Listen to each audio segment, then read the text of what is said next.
New ইয়র্কের ব্রঙ্কসে গত কয়েক মাস ধরে খুন, গুলি, ছিনতাই সহ সহিংসতার ঘটনা উদ্বেগজনক হারে বাড়ছে। এনওয়াইপিডির তথ্য অনুযায়ী চলতি বছরের জানুয়ারি থেকে মার্চ পর্যন্ত ব্রঙ্কসে ২১টি হত্যার ঘটনা ঘটেছে। বাড়িতে চুরি কিছুটা কমলেও সাবওয়ে ও গণপরিবহনে সহিংসতা বেড়েছে বলে জানায় সিটি পুলিশ। এই পরিস্থিতি মোকাবেলায় বড় সিদ্ধান্ত নিয়েছে এনওয়াইপিডি। আগে পুরো বড়তে একটি কমান্ডের অধীনে পরিচালিত হতো, তবে এবার ব্রঙ্কস নর্থ এবং ব্রঙ্কস সাউথ নামে দুটি আলাদা পুলিশ প্যাট্রোল জোন তৈরি করা হয়েছে। এনওয়াইপিডি বলছে, ব্রঙ্কসে গত বছর 10 লাখের বেশি 911 থেকে কল এসেছে, যা সিটির অন্য যে কোনো বড়োর চেয়ে বেশি।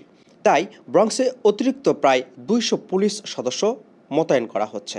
মন্টেভিনা আয়োজিত সংবাদ সম্মেলনে পুলিশ কমিশনার জেসিকা টিস বলেন, ব্রঙ্কসে অপরাধ দমনে 2 জনের হত্যাকাণ্ড তদন্ত, মাদক বিরোধী নেবারহুড সেফটি টিম আরও জোরালোভাবে কাজ করবে।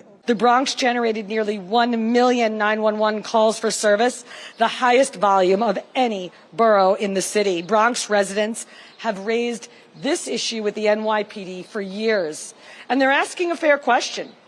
Why should a borough carrying this level of demand continue operating under a structure that would not be acceptable elsewhere in New York City? The answer is it should not. This is about equity and the residents of the Bronx receiving the same quality police service that every New Yorker deserves. অন্যান্য বড়র মতো এখানেও অপরাধ দমন সম্ভব হবে বলে মনে করেন city mayor Zohran Mamdani. We are implementing 2 measures to do just that. First, for the first time in our city's history, we are dividing the Bronx into 2 patrol boroughs, Bronx North and Bronx South. By splitting the Bronx into 2 patrol boroughs, we will bring nearly 200 additional officers to the borough and expand the specialized units available to respond to Bronxites' needs.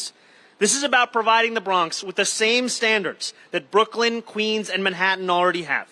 নতুন কাঠামোয় নর্থের সদর দপ্তর হবে 48th প্রিসিন্টে আর সাউথের সদর দপ্তর হবে 40 প্রিসিন্টে। Apple Mahmud, ঠিকানা news, new York.